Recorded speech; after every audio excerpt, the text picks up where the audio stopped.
Amen? At ang ating tema this quarter is powerful beyond measure. Naniniwala po ba kayo na kayo'y powerful? Amen? Makapangyarihan. Amen? We are so powerful because of Jesus. Amen? Mag-recap po tayo ng konti. Kung ating iisipin at kung ating pagkikinggang mabuti, ang bawat mensahe na ihahayag sa atin tuwing linggo, napakaganda po. Minsan, para bagang umuulit, o mas madalas ay umuulit. Nakakalungkot po, minsan may narinig akong ganito yung sinabi. Balo ko na yan. Alam ko na yan. Ang sagot ko naman sa sarili ko, at sinabi ko rin kay Sister Neri kanina, kung ang sabi ng taong yun ay alam ko na yun, sana yung buhay niya, hindi ganun. Nung sinabi ng balo ko na yan, naintindihan ko na yan, alam ko na yan, sana ang buhay ng taong yun ay higit pa sa kalagayan niya ngayon. Sapagkat naniniwala po tayo, sabi nga ni Sister Laura sa kanyang preaching, understanding is power. Amen? Kapag naunawaan po natin ang bawat salitang nangahayag sa atin, hindi lang natin nalaman, kundi naunawaan po natin, ito ay magkakaroon ng impact sa ating mga buhay. Sabi nga po, just a single revelation coming from the Word of God, it will go to revolutionize your life. Kahit isang revelasyon lamang na nanggagaling sa salita ng Diyos, amen, ang buhay po natin ay hindi na magiging kagaya ng dati. Amen? Kaya taimtim po tayo, focus po tayo sa pagkikinig ng salita ng Diyos, sapagkat ang inihahayag sa atin, ang ibinabahagi sa atin tuwing linggo ay hindi mga logos. Amen? Kundi mga rema. Ito po ay nuggets of gold na kapag hindi natin nakuha, sayang ang ginto na pinapamahagi sa amin tuwing linggo. And in fact, sabi ng salita ng Diyos, the words of God are more than gold. They are precious than diamonds. Sweeter than honey. Amen? Napakasarap pakinggan ang salita ng Diyos. Lalong higit po ang ating ipinapangaral ngayon tuwing linggo saan mang bahagi ng ating iglesia. Ito po ay nasa Mandaluyong man, nasa loob man ng kulungan. 1 year na pala yung dinala kami sa mental ni Pastor Edwin. Sabi namin sa loob po, nakasuot siya, hindi yung blue ang suot mo. No? Sa loob po, diniretso po kami sa mental dahil nakaganito po. Wala na po, tinali na ako. At yung Pastor Edwin, yung doktor, 1 year na pala yun, sabi namin. So 1 year na nung nakaraan, napupunta sana kami, kaya lang, na-traffic po kami. Yung grabe traffic. Hanggang, ano na lang po kami, nag-divert na lang po kami ng daan. Anyways, amen? Sa ating pagkikinig kay Pastor, mag-recap lang po tayo ng konti dahil nasa last, okay lang po Sister Lloyd, balik-aral lang po tayo, lalo tigit doon sa mga naaalala ko sa aking kaisipan, sa mga narinig ko tuwing linggo. Narinig po natin na tayo ay mga anak ng Diyos. Amen? Tayo po ay hindi na binilang na mga kaaway ng Diyos. Kundi binilang po tayo, hindi lang kaibigan ng Diyos. Ito po ang pinakamatindi. Ibinilang tayong kaibigan, hindi lang kaibigan, ibinilang tayong mga anak ng Diyos. At isinama sa kanyang tagapagmana. Amen? Okay na po sana yung binilang kang hindi nakaaway, kundi kaibigan. Pero higit na mas matindi pa pala ang ginawa ng Diyos sa atin, hindi lang niya tayo binilang nakaawat kaibigan, kundi mga anak na kasamang tagapagmana ng Kristo. Amen? At dahil dyan, lahat ng benepisyo ng pagiging anak ay nasa atin na. Kung ano ang na kay Kristo bilang bugtong na anak, sapagkat nanampalataya at nanalig po tayo sa Kanya, siya'y nananahan sa atin, anuman ang benepisyo ng krus, o anuman ang benepisyo ng pagiging anak, anuman ang mana ng pagiging anak, ay nasa atin na sa pangalan ni Jesus. Amen? At narinig po natin dito, as a recap, tayo po ay malaya na, sabi nga ni Sister Julie kanina. Tayo po yung pinalaya sa kautusan, tayo pinalaya sa kapangyarihan ng kasalanan, sa makatwid baga mga kapatid, tayo po ay makakarating na doon sa trono ng biyaya ng Diyos sapagkat wala nang pipigil sa atin. Amen? Hindi tayo nakagapos, hindi tayo nakatalikala, kundi ang kalayaan ay ibinigay na sa atin. Amen? tunay nga po, ang salita ng Diyos ay mabuti. Pinagnilay-nilayan ko bakit sinasabi paulit-ulit ang mga salitang ito, ang dahilan kung bakit patuloy na sinasabi sa atin na tayo malaya na ang lahat ay ibinigay na sa atin. Amen? Balikan po natin yung sinabi dito sa 2 Peter chapter 1 verse 3. Ito po ang palaging binabanggit ni Pastor. Hindi pa po ito ang teksto ko. Okay? Yan po yung pamagat ko. Mamaya yan, brother. We have confidence because of Jesus. Balikan po natin yung binabanggit po dito sa 2 Peter chapter 1 verse 3. He has given us everything pertaining to this life and godliness. Ang lahat ng bagay ay ipinagkaloob na sa atin sa pamamagitan ni Kristo. Amen? Ang lahat ng bagay patungkol man sa mundo ito o sa darating na buhay ay ipinagkaloob na sa atin. As His divine power has given to us all things that pertain to life and godliness through the knowledge of Him who called us by glory and virtue. Amen? Through the knowledge of Him. Sa mga bagay na nauunawaan natin patungkol sa Kanya, ay ating mararanasan ang mga bagay na ipinagkaloob na ng Diyos sa bawat isa sa atin. So, Ephesians chapter 1 verse 3 up to the following verses, purihin ang pasalamatan ng Diyos sapagkat ibinigay na niya ang lahat ng pagpapalang spiritual. I-recap po natin ano po ang mga pagpapalang spiritual. Hinirang na niya tayo bago pa nilikha ang sanlibutan. Tayo'y naging anak ng Diyos. Amen. Tayo'y pinatawad na sa ating mga kasalanan. Tinubos tayo sa ating mga kasalanan. Tayo'y naging anak ng Diyos. Binigyan tayo ng karunungan at kabatiran. Tayo'y naging bayan ng Diyos. At tayo po ay pinagkalooban ng Banal na Espiritu. Diyan po ang binabanggit ng mga pagpapalang spiritual in Ephesians chapter 1 verse 3 up to the following verses. Ngayon, ang tanong, bakit patuloy na inihahayag sa atin yan? And ang answer po, yun ang tema natin. Because we want to unveil, to unleash the inner man in us. Na kapag naintindihan po natin yan, ang kapangyarihan at kung sino ang sumasa atin, ito ay mag-manifest sa ating mga buhay. Amen. And we will going to realize that we are powerful beyond measure. Hindi itong sa mga bagay na ginagawa natin, kundi kung sino ang nasa sa atin, at kapag ang buhay ni Kristo ay dumalo sa ating buhay, that's the time we can say, we are powerful beyond measure. Because it is not us, it is Jesus. Amen. Hindi tayo, and that is Christianity. Amen? Sa ibang reliyon, ang pagiging religyoso, ayun ang, doon nila i-define kung ano ang kanilang samahan. Nagpa-fasting kami, ginagawa namin ito. That is their definition about their religion. Pero hindi po yun ang definition ng Christianity. Ang pagiging Kristiyano, pagiging alagad ni Kristo, little Jesus or little Christ. In Acts chapter 11 verse 26, doon yung first time na pinawag ng mga Christians ang mga tagasunod ni Kristo. Why? Hindi dahil sabi nila, Kristiyano kami. Kundi ang mga taong nakakakita sa kanila ay tinawag silang mga Kristiyano. Amen. Brother Earl, paki-abot ng water. Thank you. Ano po yan? Seaman. Pero hindi siya seaman loloko. Ano po? Tapat po yan. Amen. Praise the Lord. Thank you, Brother Earl. Amen. So, nasaan na ako? Amen. Amen. So, tinawag ng mga Kristiyano sa Acts 11:26 na mga Kristiyano, ang mga Christians, hindi dahil nagpatawag sila na Kristiyano, kundi yun ang nakikita nila sa kanilang buhay. Amen? At ang ibig sabihin ng Christians ay hindi lang tagasunod ni Kristo, kundi kung ating lalalimin ang kahulugan ng Christians ay little Christ. Amen? Eh, kung Santo Niño, little Christ. Little Jesus. Amen?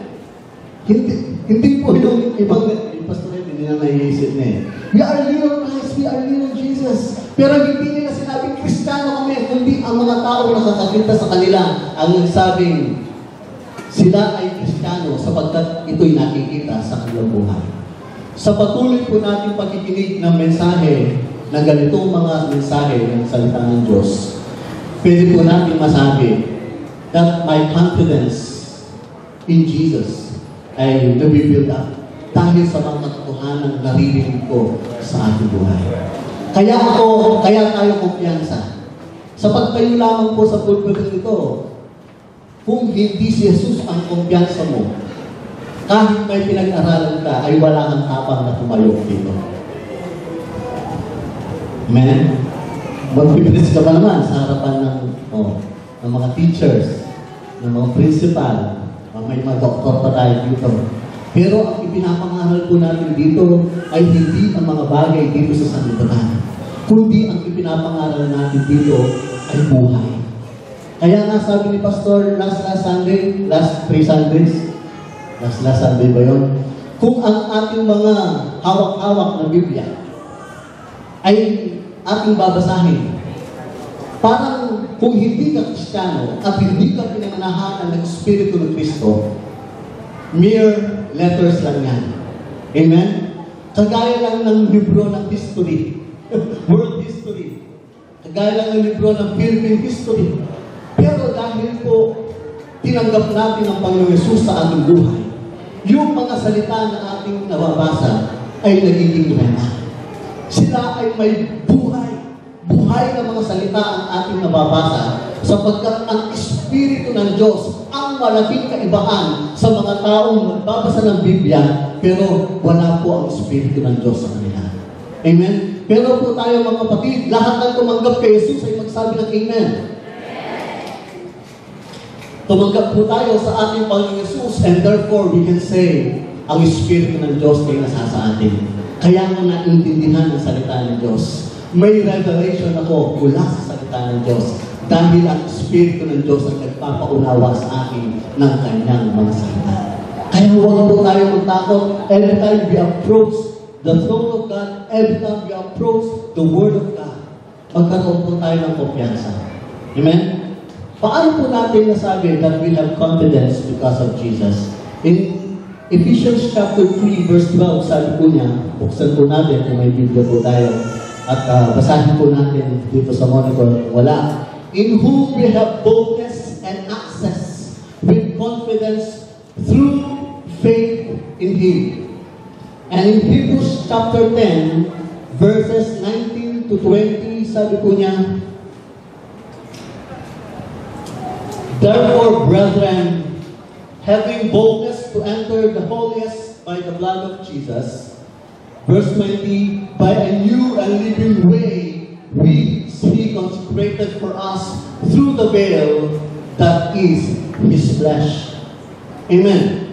Sa pagpasok po natin sa trono ng biyaya ng Diyos, and as we walk in this life, amen, kailangan po natin ng kumpiyansa, kapanatagan. Amen? Yung confident ka kung sino ang rini-represent mo. Confident ka na lumapit sa Diyos. Bakit? In Ephesians chapter 3 verse 12, we are confident because of our faith in Him. Sapagkat tayo po ay may pananampalataya sa Kanya. At ang pananampalataya niyan ay hindi po natin gawa-gawa. Amen? Ito ay pananampalataya inilagay at ibinigay ng Diyos sa atin, magbuhat nung tayo makapakinig ng Kanyang salita. Romans chapter 10 verse 17, faith comes by hearing and hearing by the words of God. So therefore, magbuhat na narinig po natin ang salita ng Diyos. Nagkaroon po tayo ng pananampalataya at ang pananampalataya niyan ay pananampalataya ni Kristo at hindi po natin pananampalataya. Bakit po? Sabi nga po ni Pastor, kung sa atin lang ay napakahirap natin maniwala. Kaya ang Diyos, ibinigay niya ang Kanyang salita upang sa kapag naiintindihan natin at pinaniwalaan natin ang Kanyang salita, magkakaroon ng pananampalataya sa ating puso. Doon po tayo maliligtas. At kapag may pananampalataya ka, magkakaroon ka ng relasyon sa Panginoon, magbuhat ng tinanggap natin ang Panginoon sa ating buhay. Yung sinabi ko kanina, nagkaroon po tayo ng ugnayan sa Diyos. Diyos. Naging anak po tayo ng Diyos. Kaya masasabi po natin, every time we approach the throne of God, we have confidence sapagkat naniniwala tayo, nalalaman po natin sa ating sarili by faith, we are the sons and daughters of God. Amen. Kapag hindi mo Ama ang nilalapitan mo, wala kang kumpiyansa. Amen, wala kang confidence. Halimbawa, si Brother Earl, may lalapit sa kanya. Halimbawa, hindi mo siya kakilala. Halimbawa, Dampera, ano ba yan? Yan lang ang pusikaso, hindi niya ako papansinin. O kaya naman bibigyan niya ako piso, 5 piso, kung galang ko sa 20. Pero kung bibigyan ako ng pag-tuition sa kanya, kaya hindi niya ako bibigyan. At ako hindi ako lalapit sa kanya. Bakit? Wala akong kaugnayan sa kanya. Hindi ko siya tatay, wala akong relasyon sa kanya. But as we approach the throne of God, amen, we have confidence. Why?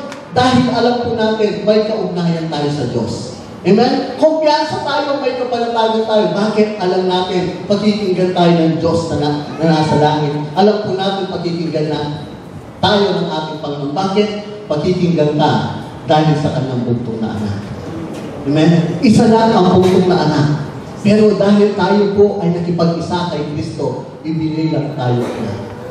Kaya kapatid, when you approach the throne of God, amen, when we come boldly, when we come in the throne of God, in the throne of grace, at habang tayo lumalakad sa mundong ito, representing Him as an ambassador, and being little Christ or little Jesus sa mundong ito, amen, ang masasabi po natin, we have confidence because of Jesus. Ako ay may kumpiyansa dahil anak ako ng Diyos. Ako ay may kumpiyansa dahil sa ginawa ni Jesus sa ating buhay. And in Hebrews chapter 10 verse 19, nasabi po dito, we have confidence and boldness because of the blood of Jesus. Ano po ba ang ginawa ng dugo ng Panginoon? If I remember right, in Hebrews sabi niya, if there is no shedding of blood, there is no remission of sins. Kung walang pagbububo ng dugo o pag-agos ng dugo, ay walang kapatawaran ng kasalanan. Kaya salamat sa Panginoon sa pamamagitan ng dugo ng ating Panginoon Jesus, masasabi po natin, tayo nahugasan na at banal sa kanyang harapan. Kaya as we approach the throne of God, I know we have confidence because hindi ang sarili natin katubiran ang daladala natin. Hindi kung ano ang ginawa natin kanina o hindi natin ginawa. Kaya tayo may kumpiyansa na humarap at makipag-ugnayan sa Panginoon dahil nahugasan tayo at banal na tayo sa harapan ng Panginoon. Ang isang bata na alam niyang o tayo kapag alam natin may kasalanan tayo sa isang tao, sa ating tatay, wala tayong kumpiyansa. Pero ito po ang magandang balita na gusto kong ihayag sa atin ng Diyos. Tayo pinatawad na sa ating kasalanan sa pamamagitan ng dugo ng ating Panginoon. Balikan po natin ang ating Old Testament in Exodus. Noon po nag-o-offer, so balikan po natin yung tabernacle. Ang tabernakulo po ay nahahati sa ilang mga bahagi. Outer place, inner place or inner court, outer court, inner court, holy place, and holy of holies. Yung labas, yung loob, dakong banal, at dakong kabanal-banalan. Amen. Sa labas, doon po sila naglilinis. Amen. Doon sila nahugas ng paa, piniprepare ang kanilang mga handog. In the inner place, doon sila naghahandog. At doon sa holy place, nandoon yung mga pari, mga sacerdote, at mga levita. At doon sa Holy of Holies, isa lang ang pwedeng pumasok doon. Sino po? Ang high priest. Pero bago po pumasok ang high priest doon, siya po muna yung naglilinis ng kanyang sarili. At siya ay naghahandog. Kasi kailangan ang requirement, bago humarap sa Diyos, you are 100% righteous and you are 100% holy. Kaya nga yung damit po nila ay may mga bells, di ba? Na nakapalipot. At may tali silang napakahaba. Kapag naririnig pa nila yung bell, ibig sabihin buhay pa yung pare, yung sacerdote. Pero kapag hindi nila naririnig ang bell, doon na sa permeten, patay na siya dahil namatay siya sa kabanalan ng Diyos, sa presensya ng Panginoon. Hindi sila pwedeng pumasok doon. Ang purpose ng tali, yung tali na napakahaba, hanggang sa holy place pala yun, hihilahin na lang sapagkat hindi sila pwedeng pumasok doon sa dakong kabanal-banalan. At ngayon, sabi po ng verse 20 ng Hebrews, balikan natin, Jay, ito na ba? Hebrews chapter 10, verse 20. Yung tabing ng dakong kabanal-banalan ay napulit na sa pamamagitan ng kamatayan ni Kristo. Sa makatuwid tayong lahat ay may access na sa Diyos. Ibig bang sabihin, kapatid, bumaba ang pamantayan ng Diyos? Ang standard ng Panginoon ay, Pastor, lumalapit tayo sa Diyos. Hindi naman tayo nagiging kagaya ng mga saserdote na namamatay sa presensya ng Panginoon. Kasi natural, noong unang panahon, kapag ang saserdote niya ay hindi naglinos o hindi naghandog at humarap siya sa Diyos, siya'y mamamatay. Okay? So ngayon, bumababa ang requirement ng Diyos sa kabanalan. Hindi na ba 100% righteousness? Hindi na ba 100% holiness? Hindi po bumababa ang standard ng ating Panginoon. It is still 100% holiness. It is still 100% righteousness. Kaya tayo ngayon, mga kapatid, umaharap tayo sa Diyos. Amen? Kung ang sarili po natin ang bit-bit natin, wala tayong kapanatagan, wala tayong confidence na humarap sa ating Panginoon. Pero sa pagharap po natin sa Panginoon, mga kapatid, ang ating kumpiyansa ay ang ginawa ni Jesus sa ating buhay. Ang ating kumpiyansa kung sino ang sumasa atin. Jesus is 100% holy. Jesus is 100% righteous. That's why sa pagharap po natin sa Panginoon, we have confidence. Why? Because we have Jesus. Amen? We have Jesus in our lives. Siya ang nakikita ng Ama. Kaya tingnan nga po ninyo yung katabi ninyo. Ano yung nakikita nyo? Ano po? Maitim, maputi, pulo. Okay? Walang buhok. Okay? Ano nakikita natin? Tayo po nakikita lang natin kung ano yung panlabas. Pero ang nakikita ng Diyos, ng Ama sa atin, every time we approach, every time we walk in that street, amen, we represent Jesus. We have confidence that we can represent Him well. Why? Because Jesus is in us. Minsan nakikita natin, ay, pagpak ako, Pastor. Ay, nagkakamali ako, Pastor. Yun ang tingin natin sa ating sarili. Kung ikaw ay hindi lumalakad sa Espiritu, talagang makikita mo lang ang sarili mo, hindi ka karapat-dapat sa Diyos. But we have three components: body, soul, and spirit. And 1/3 of you is already holy and righteous. Amen? And let the life in the Spirit flow from your spirit to your soul, and the body will follow. Amen? Hayaan po natin ang buhay sa Espiritu ay patuloy, ang kaluluwa natin ay patuloy na mabago sa pamamagitan ng salita ng Diyos. At kapag nabago ang kaluluwa sa pamamagitan ng salita ng Diyos, susunod na lamang ang katawan.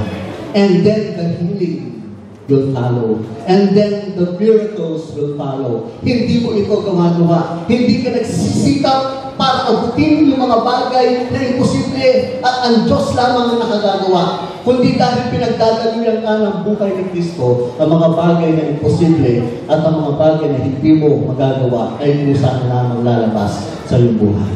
Sasabihin natin, Pastor, di ba may mga sinasabi sa Biblia na palatandaan o mark ng isang tunay na disipulo ng Panginoon? Di ba sinasabi sa John chapter 13 verses 34 to 35? Pasahin po natin.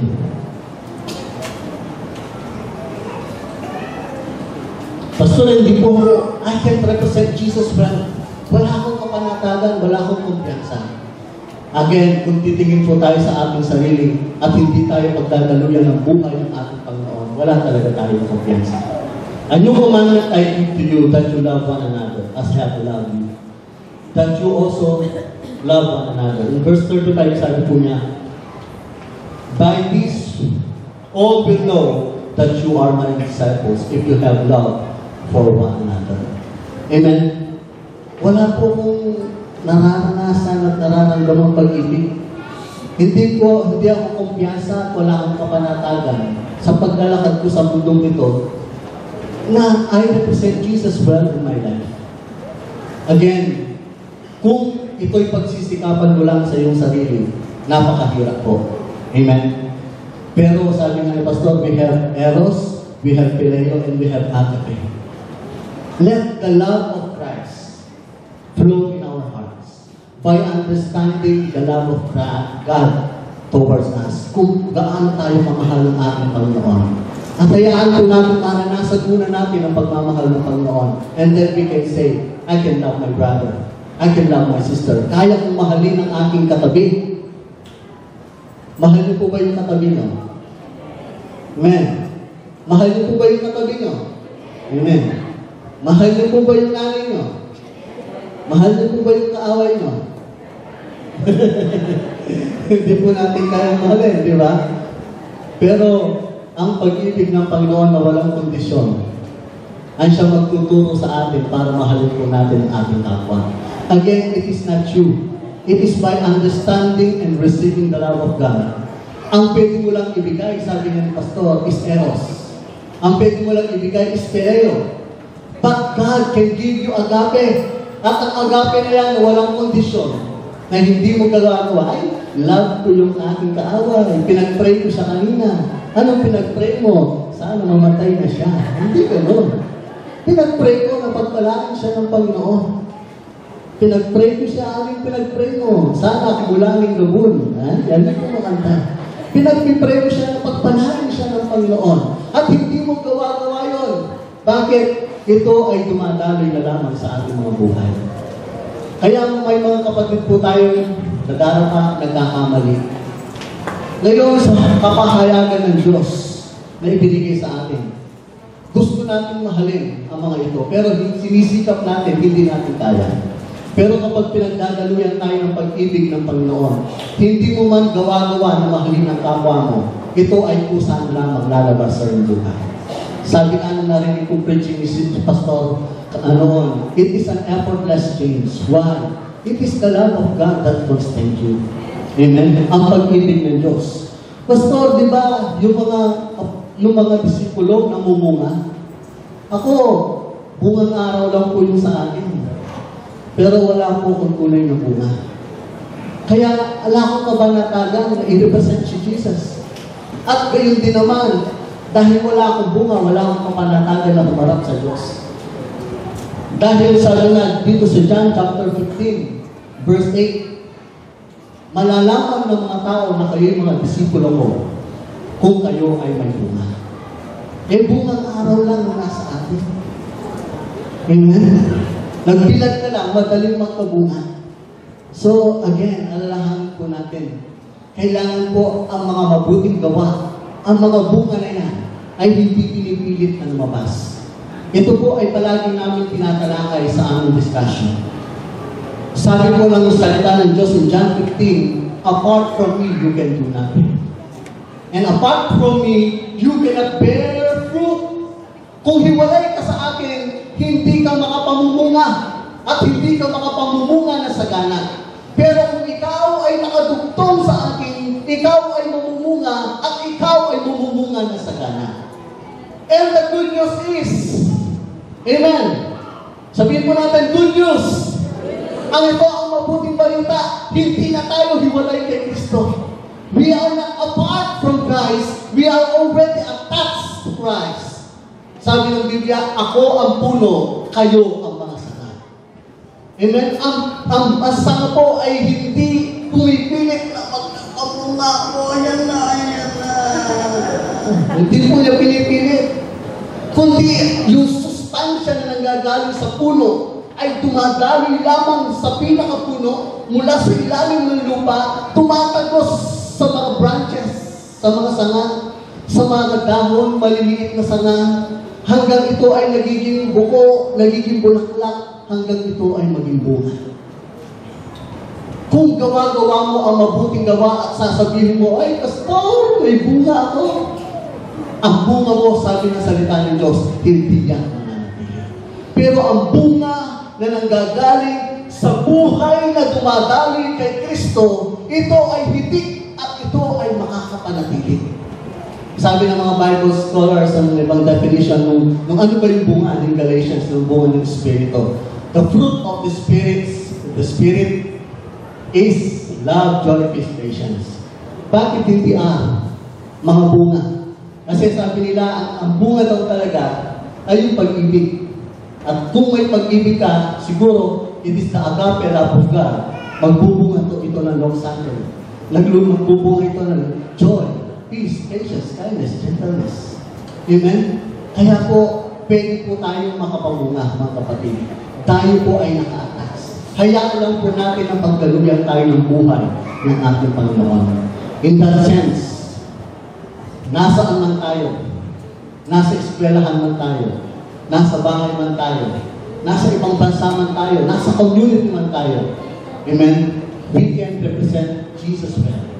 In other words, we can be small Christ to them. Mayroong kwento na may kwenta ang gusto kong ikwento sa inyo. Mayroon pong isang napakayamang businessman na may-ari ng pinakamasarap na cake sa balat ng lupa. Siya po ang may-ari ng ingredients, mga recipe na walang sino man ang nakakaalam, na tanging siya lang ang nakakaalam sa secret recipe, sa secret ingredients na to, at kung paano ito gawin. One time nag-isip siya, magtatayo siya ng isang cake shop. Upang sa ganoon, matikman ng maraming tao yung kanyang napakasarap na recipe. At ang pangalan ng cake na kanyang ginawa ay Janapa Cake. At ang pangalan ng restaurant na kanyang tayo ay makakalimutan mo ang pangalan mo, restaurant. You will forget to restaurant. At nandoon kapag kumakain na ang mga tao, yung waiter, may daladalang papel at ballpen.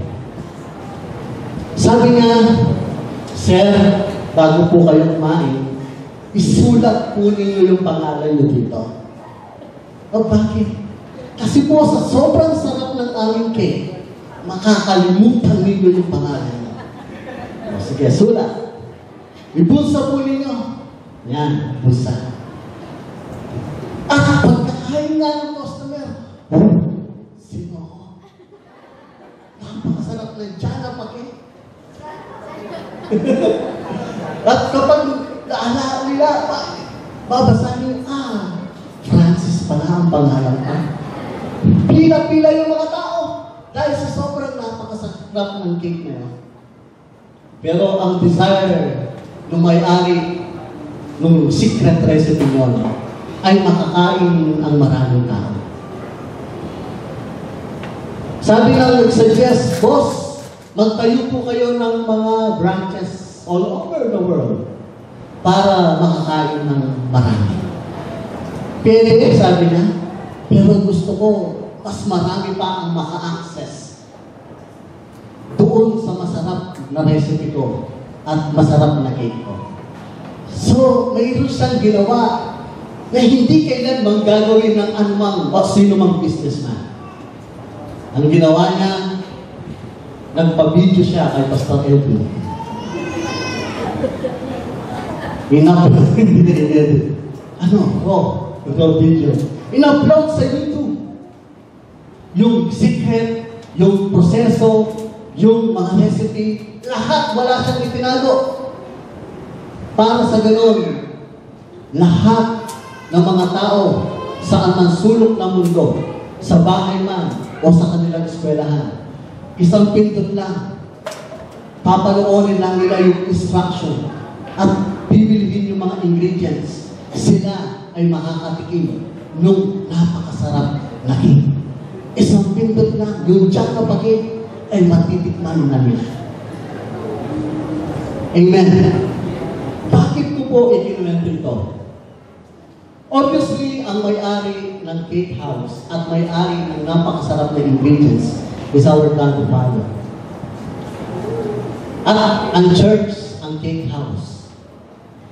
Siyempre, ang tinapay, yung cake, ay si Jesus. at tayo ang customer.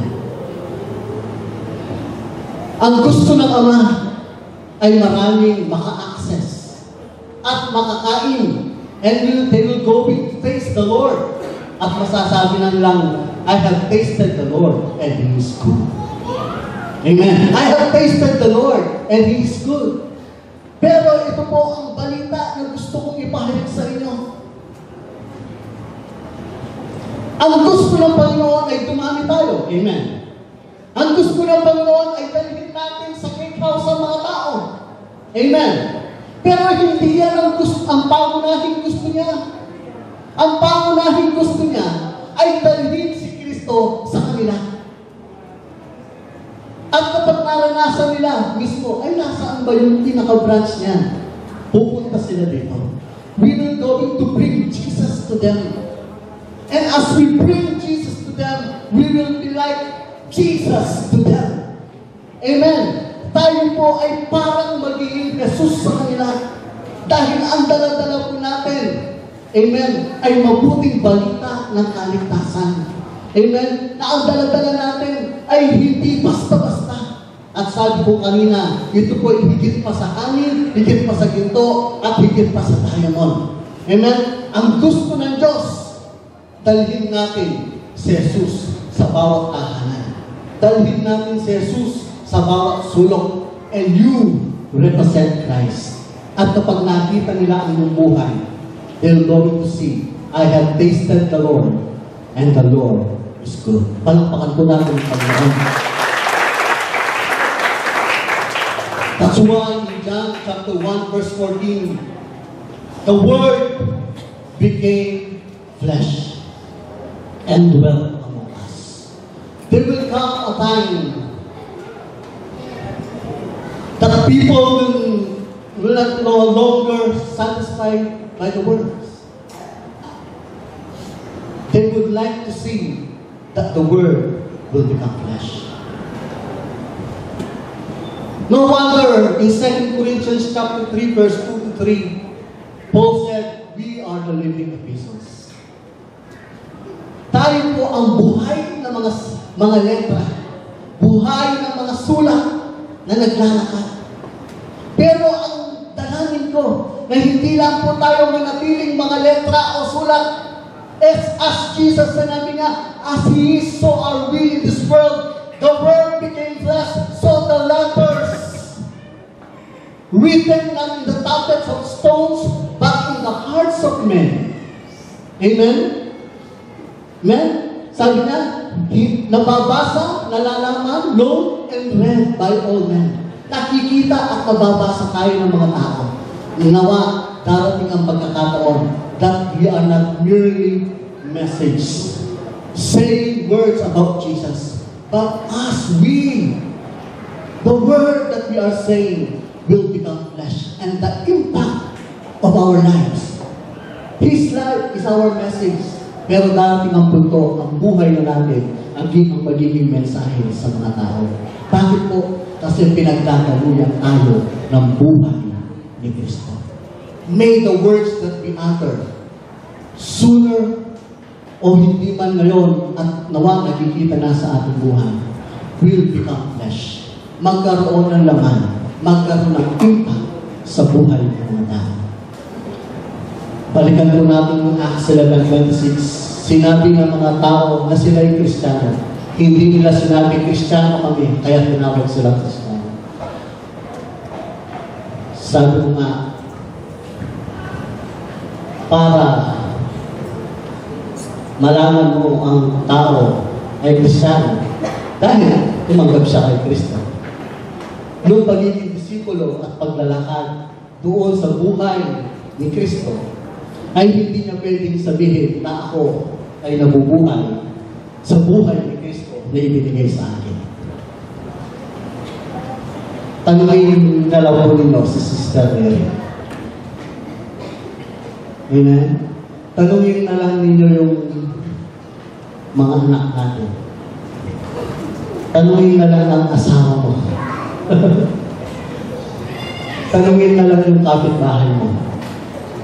Ay, saan niya? Yung balo, eh, anak ka. So again, pinapaalala ko lang, hindi natin gawa-gawang maging Kristiyano. Pinagdadaloy lang natin ang buhay na tinanggap natin kay Kristo. Kung gawa-gawa po natin, mga kapatid, mahirap at hindi natin kayang gawin. Pero kapag ang buhay ni Kristo ang lumali sa atin, Galatians 5:16, we will go to walk in the Spirit so that we will not go to gratify the desire of the flesh, the works of the flesh. Lalakad ako sa Espiritu. I will meditate the Word of God and my mind will be renewed. I'm going to praise and worship the Lord because my heart is full of gratitude. Ang aking puso ay puno ng pasasalamat. Amen? Yung mga bagay na ginagawa natin ay daloy lamang ng buhay ni Kristo sa mga bagay na unawaan natin, sa mga bagay na tinanggap natin sa ating Panginoon. Amen po ba? That's why as we walk in this world, as we approach the throne of God, I know, I have confidence. Amen? My confidence ang aking confidence ay hindi nanggagaling sa aking sarili. Ang kumpiyansa ko ay nanggagaling kay Jesus. Siya ang aking katwiran. Siya ang aking kabanalan. Siya ang pinanggagalingan ng aking buhay. Siya ang pinanggagalingan ng lahat. Kaya ang mensahe ngayon, kapatid, hindi kung sino ka, hindi kung ano ang ginagawa mo, kung hindi sino si Jesus at kung ano ang ginawa niya sa iyong buhay. Let His life be our message. At kapag po tayo nabuhay doon, ang buhay din natin ay magiging mensahe sa ibang mga tao. Kumpiyansa tayo na magagawa natin dahil nakatungtong na po tayo sa pinanggagalingan ng buhay. Sa pinakapuno, hindi na tayo hiwalay sa Panginoon. Manatili po tayo nakalugtong sa pinanggagalingan ng buhay. At ang buhay ni Kristo ay dadaling lamang po sa bawat isa. At this point, the Holy Spirit is leading me to pray for you. Amen? And as we are in the spirit of communicating with the Lord, I know the life of Christ ay patuloy na dadaloy sa ating mga buhay. Amen? Tumayo